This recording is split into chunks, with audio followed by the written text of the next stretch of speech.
Naquele tempo, o anjo Gabriel foi enviado por Deus a uma cidade da Galileia chamada Nazaré, a uma virgem prometida em casamento a um homem chamado José. Ele era descendente de Davi e o nome da virgem era Maria. O anjo entrou onde ela estava e disse: "Alegra-te, cheia de graça, o Senhor está contigo." Maria ficou perturbada com essas palavras e começou a pensar qual seria o significado da saudação. O anjo então disse-lhe: "Não tenhas medo, Maria, porque encontraste graça diante de Deus. Eis que conceberás e darás à luz um filho, a quem porás o nome de Jesus. Ele será grande, será chamado Filho do Altíssimo. O Senhor Deus lhe dará o trono de seu pai Davi. Ele reinará para sempre sobre os descendentes de Jacó, e o seu reino não terá fim." Maria perguntou ao anjo: "Como acontecerá isso, se eu não conheço homem algum?" O anjo respondeu: "O Espírito virá sobre ti, e o poder do Altíssimo te cobrirá com sua sombra. Por isso, o menino que vai nascer será chamado Santo, Filho de Deus.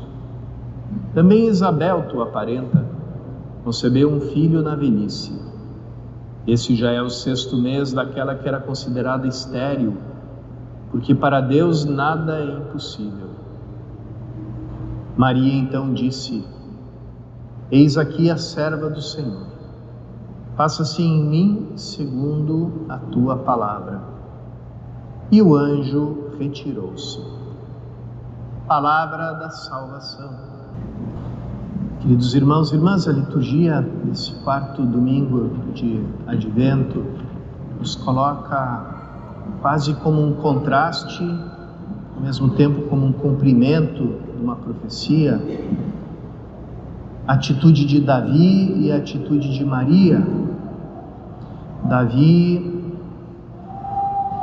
sempre como toda a pessoa que tem uma atitude segundo a religião, no sentido da religião do homem velho, pergunta da religião segundo o esquema do homem velho é sempre essa: o que eu posso fazer, o que eu devo fazer para Deus? O que eu devo fazer? Então, sempre essa pergunta: devo fazer alguma coisa para Deus, em favor de Deus? E essa é uma atitude tão comum e até elogiável, tão indicativa da piedade de uma pessoa, da religiosidade de uma pessoa, que até o profeta Natan, sem consultar a Deus, mas seguindo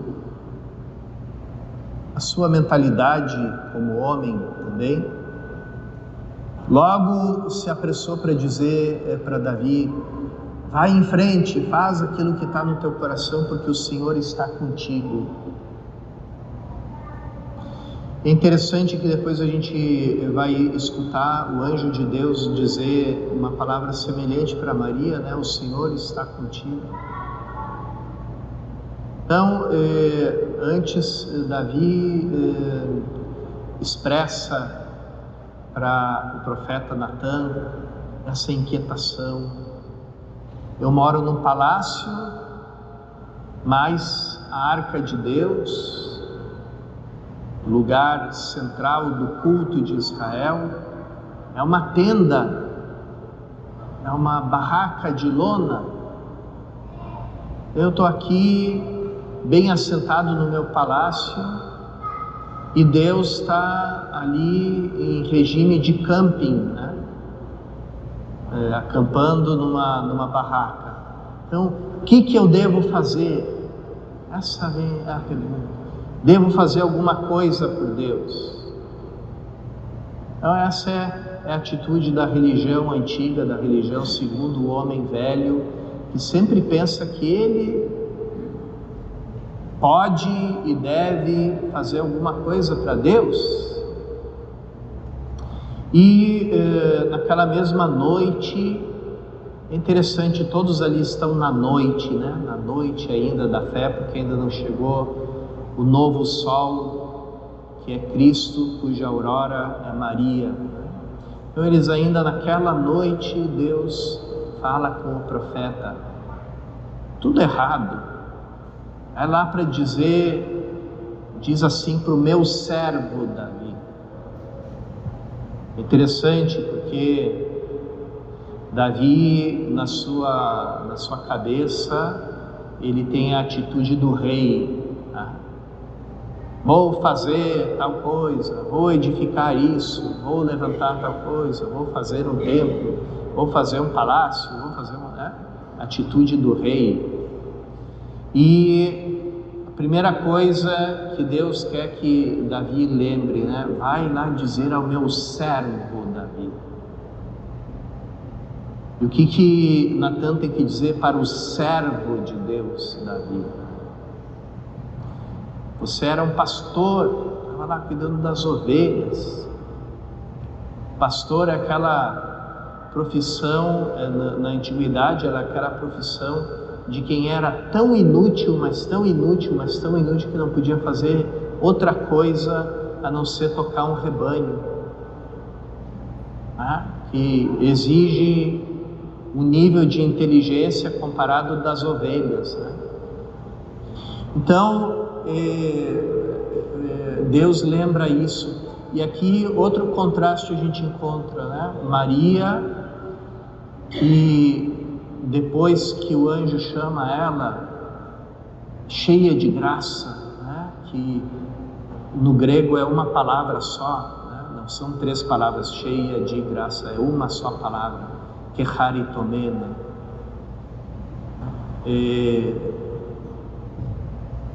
Depois que ela ouve isso do anjo, o que ela diz? Ela não diz para o anjo, eis aqui a cheia de graça.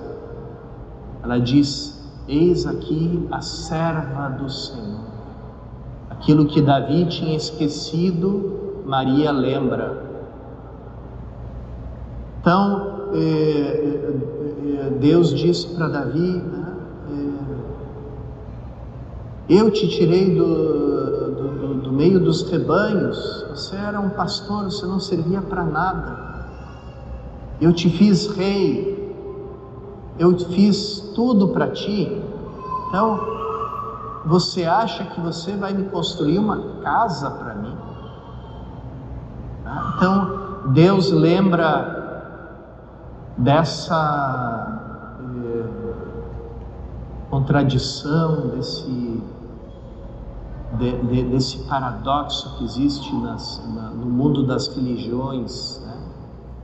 Ou seja, que o homem quer se ligar a Deus, ele quer ir até Deus por meio da religião, mas a distância entre o homem e Deus é uma distância infinita, e o homem não é infinito. Então, quando ele tenta construir uma ponte até Deus, ele consegue só construir um monumento à própria soberba dele, à sua própria vaidade, como aconteceu com a Torre de Babel. O episódio da Torre de Babel. O que era a Torre de Babel? Era um templo. Vamos construir uma torre que vá até o céu, né? Mas ao mesmo tempo dizia, né, que vai tornar o nosso nome célebre sobre toda a terra. Então, a obra parece muito boa, muito santa, mas no fundo dá uma raspadinha ali na superfície e você vai encontrar vaidade, soberba. Então é isso que acontece no mundo das religiões. O ser humano tenta chegar até Deus, mas ele é limitado, e só consegue chegar até si mesmo. Então, essa distância infinita, só um dos lados consegue atravessar, é o lado de Deus. Por isso ele diz para Davi, o Senhor te anuncia que Ele vai fazer uma casa para ti. Interessante porque no Antigo Testamento, a Arca da Aliança, o sinal da presença de Deus, ficava, como a gente viu, numa tenda. Mas nessa tenda, o Espírito de Deus descia em forma de nuvem e fazia uma sombra, cobria totalmente essa tenda. Quando isso acontecia no deserto, Moisés sabia que Deus estava presente ali para falar com ele, então ingressava na tenda, porque aquela nuvem, aquela sombra indicava a presença de Deus. E é justamente isso que o anjo responde para Maria. Ele diz: o Espírito virá sobre ti, o poder do Altíssimo te cobrirá com a sua sombra. Então ali começa a se cumprir aquilo que Deus tinha dito para Davi: eu vou fazer uma casa, eu vou fazer uma tenda, eu vou fazer um templo, e vai ser um descendente teu, eu vou chamar de filho, e ele vai me chamar de pai. Então é aqui que acontece. Jesus depois, grande, vai dizer para os donos, os proprietários do templo, destruam esse templo e em 3 dias eu o levantarei. E eles responderam: que absurdo, foram quase 50 anos para construir esse templo e você vai reconstruir ele em 3 dias? Mas diz o São João, ele estava falando do templo do seu corpo. E a gente sabe que esse templo, a verdadeira morada de Deus, que é o corpo de Cristo, a partir do seu mistério pascal, esse corpo se abriu e ele abriga a igreja inteira, de forma que nós somos membros do seu corpo. Ele é a cabeça, somos membros, ele vive em nós e nós vivemos nele. É ali que se concretiza esse templo de Deus, que na boca dos profetas era onde iria se realizar o único sacrifício agradável a Deus, desde o nascer até o pôr do sol, ou seja, de um extremo ao outro da terra. E é isso, irmãos e irmãs, que nós estamos vivendo agora, nesse exato momento. Somos o templo de Deus em Cristo, estamos oferecendo ao Pai a única oferta que é agradável a Ele, o seu Filho Jesus Cristo, sobre o altar da Eucaristia. Vamos pedir então, irmãos e irmãs, nessa Eucaristia, que Ele torne o nosso coração semelhante ao de Maria, para que a gente possa dizer também, diante do plano de Deus, diante da graça imensa dele que vem a nós: eis aqui a serva do Senhor, faça-se em mim segundo a tua palavra.